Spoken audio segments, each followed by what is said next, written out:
Hi అన్న. Bro hi.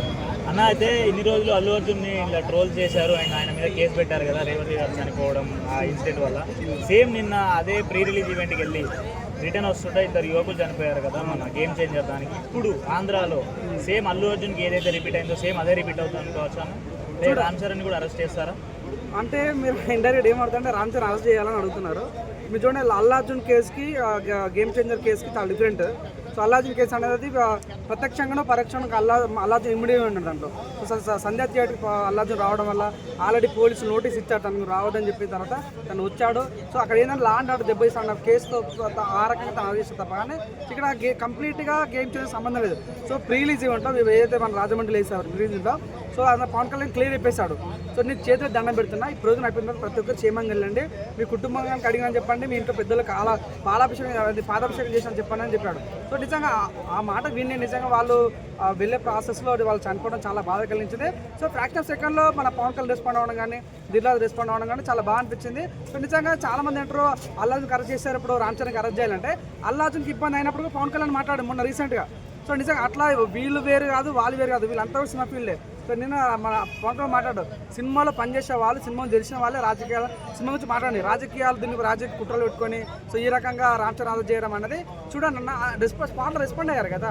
నిజంగా చూడండి సంధ్య థియేటర్స్ అంటే 100% అక్కడ మనం చూసిన అక్కడ అల్లు అర్జున్కి నోటీస్ పంపారు, నువ్వు రావద్దని చెప్పారు కాబట్టి అల్లు అర్జున్ వచ్చాడు. అక్కడ లా అండ్ ఆర్డర్ దెబ్బతిన్నది. ఆ రకంగా తను అరెస్ట్ చేశారు, పోలీసు వ్యవస్థ చిక్కడపల్లి పోలీస్ స్టేషన్లో అరెస్ట్ చేశారు. సేమ్ బెయిల్ కూడా వచ్చింది తనకి. సో అది డిఫరెంట్ సబ్జెక్ట్, ఇది డిఫరెంట్ సబ్జెక్ట్ కాబట్టి రెండు పోల్చేద్దామని మనస్ఫూర్తి కోరుకుంటున్నాను. ఇప్పుడు సంక్రాంతి 3 మూవీస్ వస్తున్నాయి కదా అన్న, ఇందులో ఏది విన్నర్ అవుద్ది అనుకుంటున్నారు మూడిట్లలో? నాకు అనిపించింది అన్న గేమ్ చేంజర్ మాట్లాడుతున్నాను. గేమ్ చేంజర్ ట్రైలర్ వచ్చిన తర్వాత ఇప్పుడు ఎంత అది 56 మిలియన్స్ వ్యూస్ ఉన్నాయి దాని ట్రైలర్కి. At the same time Daaku మహారాజ్కి 18 మిలియన్స్ ఉంది. మన సంక్రాంతికి వస్తున్నాం 9 మిలియన్స్ ఉంది. సో దాన్ని బట్టి నువ్వు అర్థం చేసుకో దేని రేషియోలో ఉంది అనేది. సో నా ఉన్నాను కదన్నా గేమ్ చేంజర్ అన్న పాన్ ఇండియా మూవీ. దానికి రామ్ చరణ్ ఏంటంటే ఆస్కారాకి వెళ్ళిండు, ఈసారి సింగిల్ మూవీకి వస్తున్నాడు, డబల్ యాక్షన్ లేదు, ట్రిపుల్ యాక్షన్ లేదు. సో సింగిల్ వస్తుంది కాబట్టి కొంచెం ఎక్స్పెక్టేషన్ ఎక్కువ ఉన్నాయి. ఇంకోటి ఏంటంటే ఇప్పటివరకు చరిత్రలో శంకర్ తెలుగు వాళ్ళకి సినిమా చేయలేడు. పెద్ద పెద్ద సూపర్ స్టార్ రజనీకాంత్ చేస్తాడు, కమల్ హాసన్ చేసాడు, కానీ ఒక తెలుగు వాళ్ళకి సినిమా చేయలేడు. First time Ram Charan cinema చేస్తుంటే ఒక తెలుగు క్యూరియాసిటీ పెరిగింది. చూడండి చాలా మంది మొన్న బాటు ఫ్లాప్ అయిన తర్వాత చాలా మంది కాంపిటేటర్ అంటే శంకర్గా నువ్వు దుకాణం పని చేసుకోవాలి, నువ్వు రాజ్యం చేసేయాలి, సినిమా దూరం ఉండాలని. కానీ ఇదే శంకర్ ఒకప్పుడు ఏంది మన రోబో సినిమా వేశాడు, ఇదే శంకర్ ఒకప్పుడు మనకు అపరిచిత సినిమా వేశాడు, ఇదే శంకర్ ఒకప్పుడు ఐ సినిమా వేశాడు. ప్రపంచానికి సినిమా అంటే ఇలా ఉండాలి నేర్పించినట్టు శంకర్. కాబట్టి నిజంగా కూడా చెప్తానా రామ్ చరణ్ గురించి మాట్లాడేది ఇదే రామ్ చరణ్. ఇప్పుడు మీరు పుష్ప అంటారు, సుకుమార్ అంటారని ఇదే సుకుమార్కి రంగస్థలం ద్వారా ఇండస్ట్రీ హిట్ ఇచ్చిండు రామ్ చరణ్ అన్న. ఇదే మీరు ఎస్ఎస్ రాజమౌళికి ఆల్ టైమ్ ఇండస్ట్రీ హిట్ ఇచ్చిండు రామ్ చరణ్ అన్న మగధీర ద్వారా. సో నిజంగా తనకు తెలియని చరిత్ర, తన తెలియని రికార్డులా ఎక్కడ తన మొదలైన చిరుత సినిమా నుంచి మొన్న వచ్చిన ఆస్కార్ దాకా ఎన్నో రికార్డులు పెట్టారు. అంటే డిసిప్లిన్ కేర్ ఆఫ్ పడ్డారు. నిజంగా నాకు నమ్మకం ఉంది. వచ్చిన నాన్న హైరాణ సాంగ్ కానీ మొన్న ట్రైలర్ కానీ ప్రతి కూడా హై ఎక్స్పెక్టేషన్స్తో రన్ అవుతుంది, చాలా బాగుంది. ఒక ట్రైలర్ గురించి మాట్లాడాను. ట్రైలర్లో ఒక దగ్గర రాజకీయ నాయకులు కనిపించాడు, ఇంకో దగ్గర మన స్టూడెంట్లా కనిపించాడు, ఒక దగ్గర మన కలెక్టర్లా కనిపించాడు. సో ఇవన్నీ చూస్తుంటే ఒక దగ్గర పోలీసులా కనిపించాడు. అంటే ఏముంది దాన్ని డీకోడ్ చేయలేకపోతున్నాం, అసలు ఏం సబ్జెక్ట్ ఏముందని మేము అర్థం చేసుకోలేకపోతున్నాం అనమాట. సో నిజంగా శంకర్ కొండ మెయిన్ ప్రెసిడెంట్ అంటే ఫస్ట్ డే నెగిటివ్ టాక్ వస్తుంది, కానీ సినిమా పెద్ద హిట్ అవుతుంది. నాకు నమ్మకం 100% సినిమా మంచి హిట్ కావాలి, మంచి దొరకకుండా. డాకు మహారాజ్కి వస్తాను బాలేబాబు సినిమా. బాలేబాబుకి ఏంటంటే తనకు రొమాన్స్ సాంగ్స్ లేదు, ఐటమ్ సాంగ్స్ అవసరం లేదు, జస్ట్ ఒక దెబ్బ కొడితే గాలి ఎగిరి గాలి అవుతారు వాడాలా, అది ట్రైన్ అంటే ట్రైన్ అవుతారు పడాలా. అట్లా సీన్స్ మాకు చాలా ఇష్టం బాలేబాబు అంటే. సో అన్న కాదన్న Balebabu mass masala movie.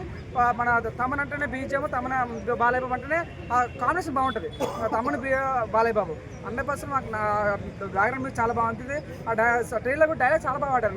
Nanaji dialogue కానీ, మైకేల్ జాక్సన్ డైలాగ్ కానీ, డాకు మహారాజా డైలాగ్ కానీ చాలా బాగుంటుంది. మాస్ ఆడేది బాగా కరెంట్ అయ్యే ఛాన్స్ ఉంది.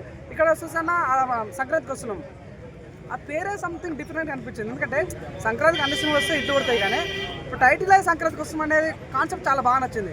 ఒకటి అనిల్ రావుపూడి తను ప్రతి సంక్రాంతికి వస్తాడు ఇటు కొడతాడు, అది ఒక సెంటిమెంట్. అది ఇంకోటి ఏంటంటే అనిల్ రావుపూడి మన వెంకీ మామకు ఒక సెంటిమెంట్ ఉందన్నమాట, F2 F3 అని పెద్ద ఇట్లనే. సో అలాంటి కాంబినేషన్లో అలాంటి హిలరియస్ కంటెంట్ వస్తుంది కాబట్టి మళ్ళీ ప్లస్ అయ్యే ఛాన్స్ ఉందని ఫీలింగ్ వచ్చింది. ఒకటి చెప్తాను, యాజ్ ఎ తెలుగు ఆడియన్గా, యాజ్ ఎ తెలుగు TFI పిచ్చోడిగా ఇక్కడ హోటల్కి వెళ్తా ఉన్నా ఆ హోటల్కి వెళ్తే నాన్ వెజ్ కనిపిస్తుంది, వెజ్ కనిపిస్తుంది, నార్మల్ మీల్స్ కనిపిస్తుంటాయి. సో నీకు అన్ని మీల్స్ ఇది తిను అది తిను అది తిను కానీ అన్ని తిను. నేను కూడా ఏం చెప్పాలంటే ఇక్కడ సంక్రాంతి కోసం సినిమా చూడండి, డాకుమారా సినిమా చూడండి, గేమ్ చేంజర్ సినిమా చూడండి, అన్ని సినిమా చూడండి, అన్ని స్వీట్ కొట్టండి. ఎగ్జాంపుల్ ఏం చెప్తానంటే దీపావళి సినిమాకి 3 సినిమాలు తెచ్చాను. కా సినిమా కానీ అమరన్ సినిమా కానీ ఇంకో సినిమా వచ్చింది లక్కీ భాస్కర్ అని. సో ప్రజలు ఏంటంటే సినిమాలో కంటెంట్ ఉంటే 3 సినిమా హిట్ చేసారు. చిన్నోడా పెద్దోడా పాన్ ఇండియా అవన్నీ ఎవరు చూడాలి, సినిమాలో కంటెంట్ ఉంటే సినిమా దమ్ ఉంటే సినిమాని ఎవరు ఆపలేడు. 100% ఈ 3 సినిమా మంచి కాన్సెప్ట్ వస్తున్నాయి కాబట్టి 100% స్వీకరిస్తాం. మంచి హిట్ కొట్టాలనుకుంటా. ఈ 3 రూట్లో మాత్రం గేమ్ చేంజర్ టైం ఎట్ ఉంటుంది ఎందుకంటే అది పాన్ ఇండియా మూవీ కాబట్టి బిగ్ స్కేల్ కాబట్టి ఎక్కువ ఎక్స్పెక్టేషన్స్ ఎక్కువ ఉన్నాయి. Thank you.